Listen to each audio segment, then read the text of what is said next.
This is Adam Miller, your movies correspondent and associate producer for The RPM Show. And today I'm going to tell you about a new movie that just came out today called The Adjustment Bureau. Now, this movie stars Matt Damon, Emily Blunt, and Terrence Stamp. And it was based off a short story that was written by Philip K. Dick called The Adjustment Team. Now, Philip K. Dick, as sure as you all know, is not unknown to Hollywood, as he's had many of his short stories adapted into movies. Now, some of those include the Arnold Schwarzenegger movie Total Recall, Blade Runner with Harrison Ford in 1982, and recently, actually in 2000, was the Tom Cruise and Steven Spielberg collaboration Minority Report. Now, the Adjustment Bureau follows Matt Damon, who is a rising politician who is actually as the movie begins, he is running for the Senate, but of course he loses. But he falls in love with, he meets this dancer, ballerina dancer, played by Emily Blunt. And as fate happens, 3 years later, they meet again on a bus, and as it turns out, he begins to have these feelings for her. But however, unbeknownst to him, there is a small group called the Adjustment Bureau. There are these guys that are dressed up in suits and hats who are literally on out all over New York City who will make sure that they can make things happen according to plan. In other words, they are the agents of fate.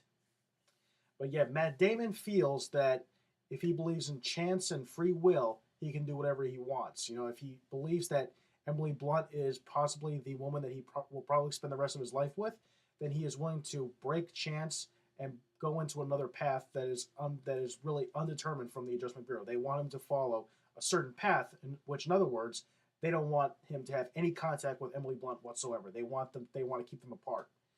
But Matt Damon doesn't want to do that, and he wants to go against the rules that are written down in the book that these guys have that basically outlines his life's plan. And if it goes off into this tangent, they want to get it back on the straight line. But he doesn't want to do that. So this movie is a rather suspenseful movie. It's a little bit of a thriller because you want Matt Damon to actually end up with Emily Blunt. Now, without giving anything away, I'm not going to do that. That's what the focus of the movie is. Now, this movie, I'd actually say is pretty good. It's actually, I think, in terms of a Matt Damon movie, I think it's one of his better movies, probably since The Bourne Ultimatum or Invictus. He's had a few misfires in the last couple of years, but as far as being a really good Matt Damon film, I'd actually consider it probably one of his best since The Bourne Ultimatum.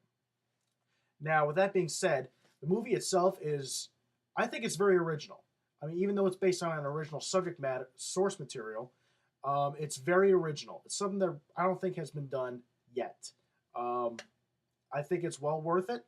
I hope you guys go out and see it this weekend. So, I mean, just to sum it all up, I give it a 9 out of 10. It was a good movie. I don't think it's probably going to be an honorable mention.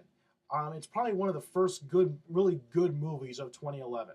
So it is well worth it. It's got a lot of surprises, a lot of thrills, a lot of suspense, and really, it's when you leave the movie at the end when the credits start to roll, it's really you feel like you've seen something that's actually original, which is something that Hollywood is very lacking of lately. So it's original, it's very good, it's well worth the money and the time. So I want to know what you think when you go see this weekend. I want to know what you think. So was it good or was it not? And I want to know why you reached your opinion. So email me at adam@therpmshow.com. And also check out our website, therpmshow.com. Check out our links to Facebook, Twitter, MySpace, Hub Pages, YouTube, Blueberry. Download our shows on iTunes. Friend us on Facebook. You can friend me, my co-host Ryan and Mike. So on YouTube, subscribe to our channel. And as I mentioned, the iTunes, so do that as well. So until next time when I bring another review or another story, this is Adam Miller for the RPM Show saying stay tuned.